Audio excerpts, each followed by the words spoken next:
Hello বন্ধুরা, আমি হলাম শুভম ব্লগার। তোমরা তো সবাই আমাকে চেনো। আর আজকে তোমাদের জন্য একটা নতুন ব্লগ নিয়ে চলে আসলাম। আর আমাদের বাড়ির থেকে 7 কিলোমিটার দূরে একটা পার্ক আছে, আর সেই পার্কটার নাম হলো বসন্ত পার্ক। আর সেখানে আজকে আমি আর দাদা ঘুরতে যাব। আর ওই পার্কটায় কি কি আছে সেটাও তোমাদেরকে দেখাবো। আর ওই বসন্ত পার্কটা 2 রকমের ভাগ করা, আর পার্কটা 2 রকমের ভাগ করা কেন সেটাও তোমাদেরকে আজকে বলবো। পার্কের মধ্যে গিয়ে আমি একটু মজা করবো, আর পার্কের মধ্যে কি কি আছে সেটাও তোমাদেরকে বলবো। তাহলে আর দেরি না করে চলো পার্কের দিকে যাওয়া যাক। বন্ধুরা, আজকে বাড়িতে তোমাদেরকে বললো আমরা আজকে সুন্দর একটা বসন্ত পার্কে ঘুরতে যাচ্ছি। আর ওই পার্কটা হলো আমাদের বাড়ির থেকে 7 কিলোমিটার দূরে।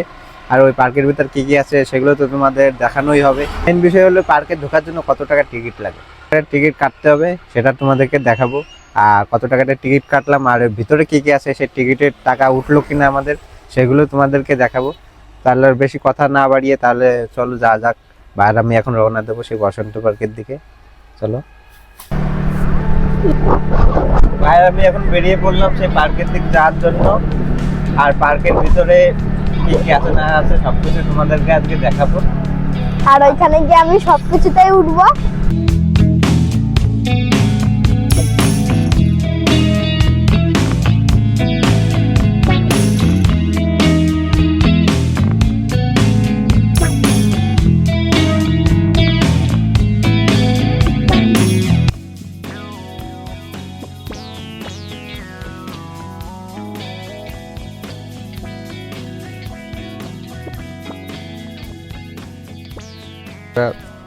বন্ধুরা, এখানে সবাই গাড়ি রাখে, আর গাড়ি রাখার জন্য 10 টাকা করে দিতে হয়।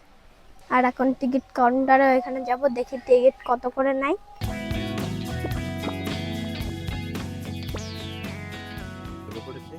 বন্ধুরা, পার্কের মধ্যে ঢুকে পড়েছি। পার্কে ঢোকার জন্য 30 টাকা করে টিকিট কাটতে হবে। দুটো টিকিট কেটে নিলাম 60 টাকা দিয়ে, কারণ দাদা আর আমি দুজনেই পার্কের মধ্যে ঢুকে পড়লাম। তো এখন ভিতরে গিয়ে দেখাবো কি কি আছে।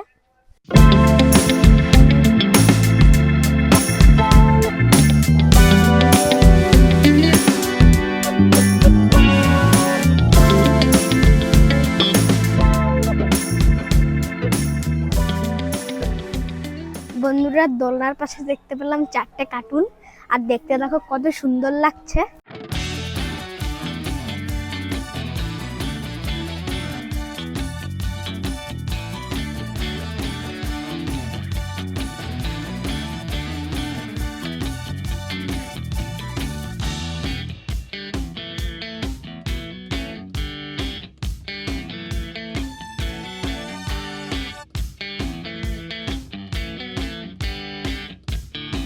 বন্ধুরা, এখন ভাবছি একটু জাম্পিং এ উঠবো।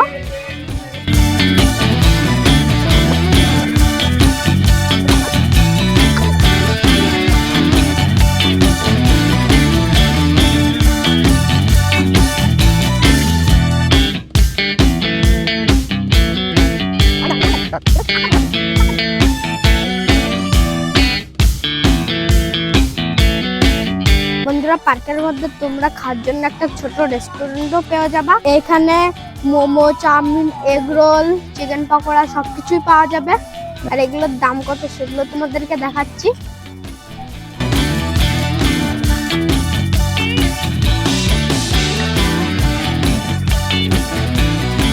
বন্ধুরা, দেখতে পেলাম একটা ট্রেন, কিন্তু এই ট্রেনটা চলে না।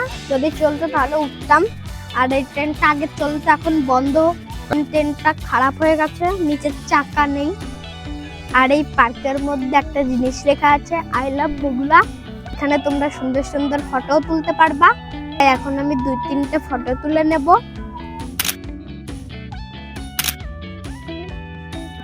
বন্ধুরা, তোমরা এখানে এরকম সুন্দর সুন্দর চেয়ার পেয়ে যাবা, বসে গল্প করতে পারবা। বন্ধুরা, তোমাদের এই পার্কটা তো দেখালাম। আর এই পার্কে ঢোকার জন্য 30 টাকা টিকিট কাটতে হয় এক একজনের। আর পার্কের ভিতরে কি কি আছে সেগুলো তো তোমাদের দেখালাম। আর ভাই তোমাদের বলেছিল যে এই পার্কটা 2 রকম ভাগের। আর এটা হলো টিকিট কাটলে ঢুকতে হয়। পাশে একটা পার্ক আছে, মানে প্রথমে ওটা শুরু হয়েছিল, পরে এটা তৈরি করেছে। আর ওটা ঢোকার জন্য কোনো টাকা পয়সা লাগে না, ওটা শুধু খাওয়া দাওয়া আর এমনি জাস্ট অনেক কিছু বসার জন্য জায়গা আছে। চলো তোমাদেরকে ওটাও দেখাচ্ছি। বন্ধুরা, এই যে রাস্তাটা দেখতে পাচ্ছ, এটা হলো আরেকটা পার্কের রাস্তা। আর সামনে কি কি আছে চলো দেখাচ্ছি। আর এইখানে এই পার্কটা ঢোকার জন্য তোমাদের কোনো পয়সা দিতে হবে না, টিকিট কাটতে হবে না, কিন্তু আর পাশের পার্কটা ঢোকার জন্য 30 টাকা করে টিকিট দিতে হবে। কারণ ওইখানে বন্ধুরা পার্কের ভিতরে আমরা ঢুকে পড়েছি। আর এইখানের প্লেসটা বেশ সুন্দর, ফটো তোলার জন্য বেস্ট জায়গা এখানে। বন্ধুরা এখানে জায়গাটা খুব সুন্দর, তারপর আর ফটো তোলার জন্য এই জায়গাটা বেস্ট হবে। বন্ধুরা এই যে ঘরটা দেখতে পাচ্ছ, এখানে সবাই বসে বসে খায়। এখানে গল্প করার জন্য সুন্দর সুন্দর চেয়ারও বানানো আছে। বন্ধুরা তোমাদের দুটো পার্কের মধ্যে কোন পার্কটা বেশি ভালো লাগলো কমেন্ট করে জানাবা। ওই পার্ক আর ওই পার্কটায় ঢোকার জন্য 30 টাকা করে টিকিট লাগবে, আর এখানে আসার জন্য কোনো টিকিটই লাগবে না। তাহলে তোমাদের কোনটা বেশি ভালো লাগলো কমেন্ট করে জানাও। আর এইখানে সুন্দর সুন্দর ব্যাকগ্রাউন্ড আছে ফটো তোলার জন্য, আর ওখানে খেলার জন্য স্লাইড, জাম্পিং এসব আছে, ওই জন্যই টিকিট কাটতে হয়। দুটোই ভালো লেগেছে, তোমাদের কোনটা বেশি ভালো লেগেছে কমেন্ট করে জানাও। এখন দাদা আর আমি বাড়ির দিকে যাব। ভিডিওটা ভালো লাগলে লাইক করে দিও, চ্যানেলটা সাবস্ক্রাইব করে দিও। টাটা।